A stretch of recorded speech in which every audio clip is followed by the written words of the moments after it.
Bonjour tout le monde, je suis ravie de vous retrouver pour cet entretien express. Mercredi prochain, le 1er février, la proposition de loi constitutionnelle votée à l'Assemblée nationale visant à protéger et à garantir le droit fondamental à l'interruption volontaire de grossesse de Mathilde Panot sera discutée en séance publique au Sénat. Dimanche dernier se déroulait une marche contre l'avortement dans Paris. Le 17 janvier 1975 était promulguée la loi dépénalisant l'avortement. 48 ans après, des médecins refusent de pratiquer l'IVG, font écouter le cœur des bébés aux personnes décidant de faire ce choix. Des faux sites de renseignements sont en une de Google pour pratiquer de la désinformation. On constate des retours en arrière aux États-Unis ou encore en Pologne, un accès financier, territorial et social inégal. Il est vite à penser qu'en France, le droit à l'avortement est un acquis. Ce droit est-il menacé en France? Pourquoi est-il si important de le faire entrer dans la Constitution? On en discute avec Sarah Durocher, présidente du planning familial. C'est l'entretien express.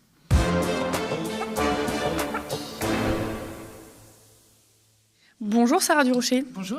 Alors, merci beaucoup de venir sur notre plateau pour parler du sujet capital du droit à l'avortement. Comme je le disais, vous êtes présidente du planning familial, une confédération donc, qui rassemble des associations avec les différents plannings familiales partout en France, métropole et outre-mer bien évidemment, et qui fait de la prévention et accompagne les personnes, souvent les plus vulnérables ou précaires, autour de la sexualité, de la contraception, etc. Comme je disais en introduction, mercredi prochain, le 1er février, la proposition de loi donc, constitutionnelle votée à l'Assemblée nationale, je le répète, visant à protéger et à garantir le droit fondamental à l'interruption volontaire de grossesse de Mathilde Panot, donc sera discuté en séance publique au Sénat. Déjà le mercredi 19 octobre 2022, donc il y a quelques mois de ça, le Sénat n'avait pas adopté la proposition de loi constitutionnelle par Mélanie Vogel sur l'IVG, mais comprenait aussi la contraception dans cette première proposition. Sarah Durocher, comment vous le sentez cette fois-ci ? Alors, mon optimisme fait que j'ai envie d'y croire, puisque là, on est en train de se mobiliser toutes et tous vraiment pour que ça passe. Ça veut dire qu'on interpelle les sénateurs. Collectivement aussi, nos associations se regroupent pour vraiment montrer que la société civile est présente. Et puis, on a lancé une pétition qui a plus de 170 000 signatures. Donc, on aimerait atteindre les 200 000. Et puis, on a le planning aussi a sorti une tribune, dans le JDD, avec des personnalités, des sportifs, pour vraiment faire en sorte de montrer que c'est important pour le planning, mais pas seulement, mais aussi pour la plupart des Français. Et donc, évidemment qu'on y croit, puisqu'on voit qu'il y a une mobilisation au niveau de la société civile. On voit aussi que juste après ce qui s'est passé aux États-Unis, finalement, il y a eu 7 propositions de loi qui ont été déposées pour constitutionnaliser l'avortement. Donc, on a envie de dire que là, il faut écouter, quoi. Ça veut dire qu'on se mobilise. Il y a vraiment quelque chose qui est en train de se passer. Il faut juste que maintenant que ça passe. Donc, j'ai envie de dire, je suis très positive, mais en même temps très réaliste. Et en tout cas, si jamais ça ne passait pas encore cette fois au Sénat, on sera encore plus en colère et on continuera à se mobiliser pour ce droit fondamental, c'est certain. Pourquoi ça passe pas? Est-ce que la dernière fois, c'était à cause de l'ajout de la contraception dans le fait que ça entre dans la Constitution ou En fait, je parlais avec un parlementaire une fois qui me disait que l'avortement, c'est un des sujets à chaque fois qui met en feu les assemblées, quoi. Et donc, l'avortement, c'est pas quelque chose d'acquis, c'est quelque chose qui est plutôt toléré en France. Pourtant, ça fait 50 ans, en fait, et les femmes ont toujours avorté, même avant la loi, et elles avorteront même s'il n'y a plus la loi, de toute façon. On le voit dans le monde, c'est ce qui se passe. Donc, en fait, c'est toujours un sujet à part. On trouve toujours des arguments pour contrer, alors que franchement, si on part du constat que les femmes avortent, qu'il y a une loi, qu'il y a des batailles derrière, et que 86% des Français sont d'accord, c'est quoi le problème ? Donc, en fait, je trouve que il y a un conservatisme en France qui est très existant. Il ne faut pas le sous-estimer.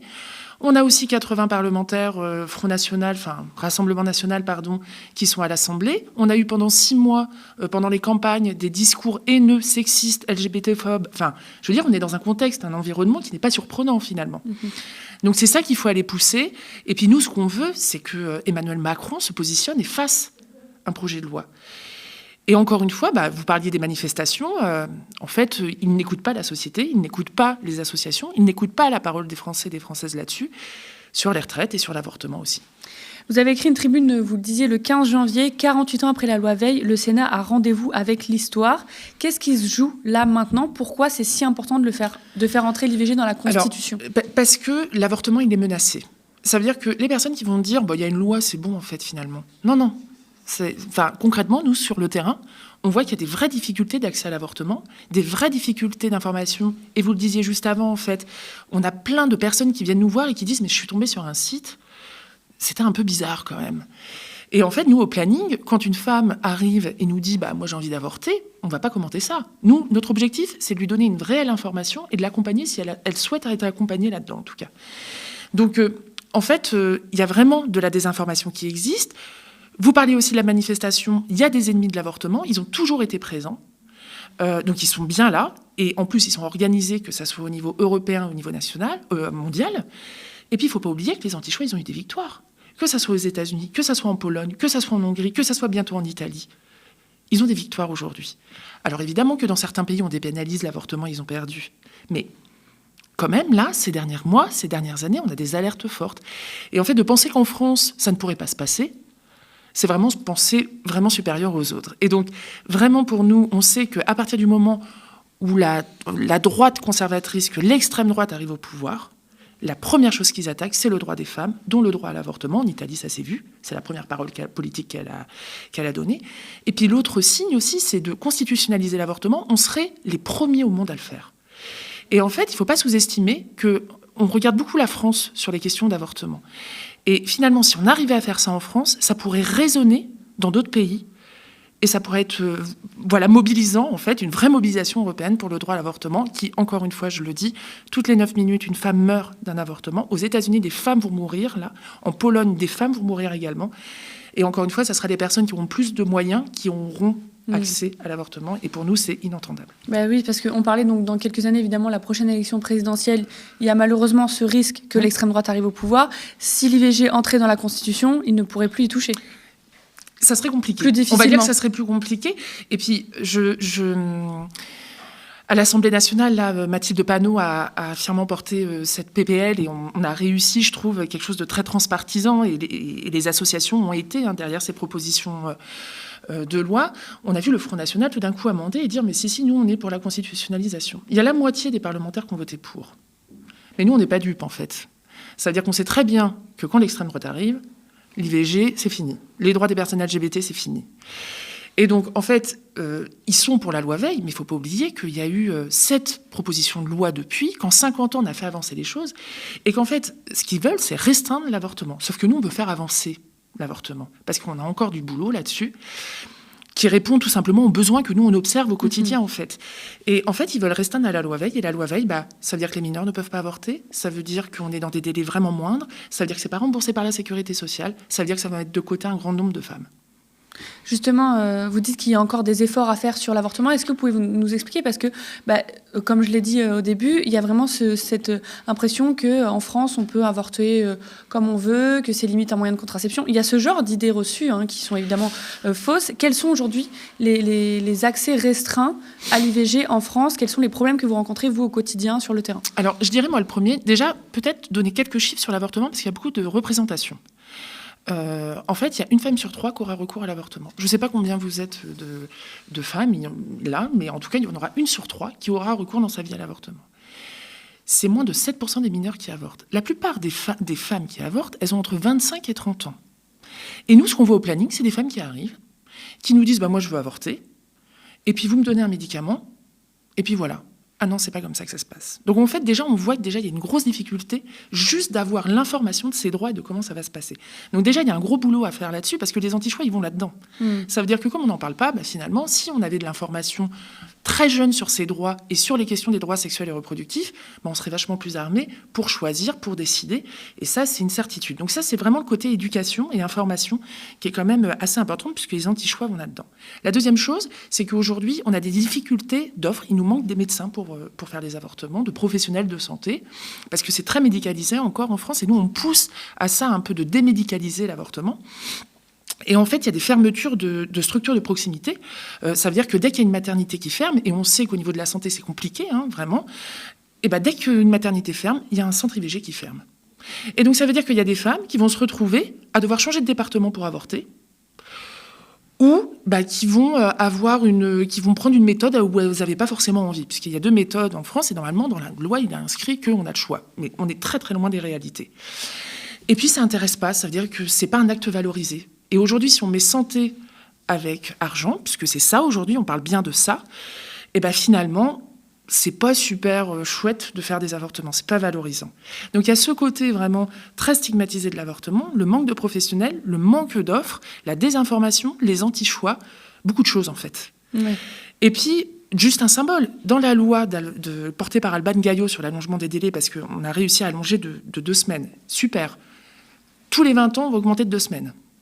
On est loin encore du compte, et il a fallu voir la bataille que ça a mis plus de 2 ans. Donc on a quand même un conservatisme qui est hyper présent. Il y avait la question de la clause de conscience. En fait, en France, tous les médecins ont une clause de conscience.